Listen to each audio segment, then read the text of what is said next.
સ્વર્ણિમ group Bardoli છેલ્લા 10 વર્ષથી ગરબા મહોત્સવનું સફળ આયોજન કરે છે। આધુનિક સુસાધનોથી સજ્જ સ્વર્ણિમ ગ્રુપ ગરબા મહોત્સવમાં ખેલૈયાઓ મન મૂકીને ઝૂમે છે। ત્યારે આ વર્ષે પણ શ્રી ભૂલાભાઈ રામાભાઈ સ્મારક સાર્વજનિક હોસ્પિટલ બામણીના લાભાર્થી સ્વર્ણિમ ગ્રુપ ગરબા મહોત્સવ 2025નું આયોજન કરવામાં આવ્યું છે, જેનું ખાતમુહૂર્ત આજરોજ બારડોલીના કોલેજ ગ્રાઉન્ડ ખાતે સુરત જિલ્લા ભાજપા પ્રમુખ ભરત રાઠોડની અધ્યક્ષતામાં કરવામાં આવ્યું છે।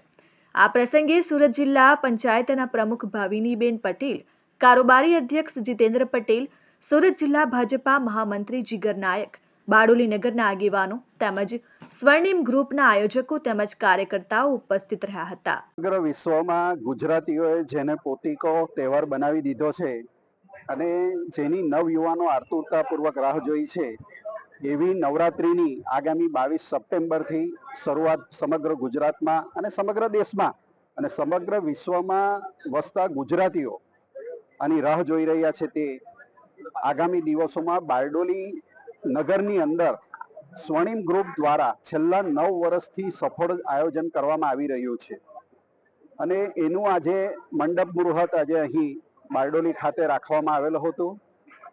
હું બારડોલી સ્વર્ણિમ ગ્રુપને ખૂબ ખૂબ શુભેચ્છા આપવાનું છે કે એવું સુંદર મજાનું આયોજન વર્ષોથી કરતા આવેલા છે અને એકદમ શાંતિથી અને દરેક ખેલૈયાઓને આનંદ આવે એ પ્રકારની સુવિધાઓ પણ એમણે ઊભી કરી છે।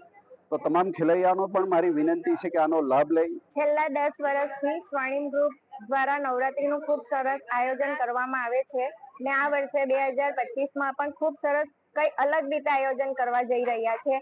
તો બારડોલીના ધર્મ પ્રેમી, નવરાત્રી પ્રેમી સર્વને અમારે અપીલ છે કે તમે સ્વર્ણિમ ગ્રુપમાં પધારો। Hitesh Parikh, RN news, Bardoli.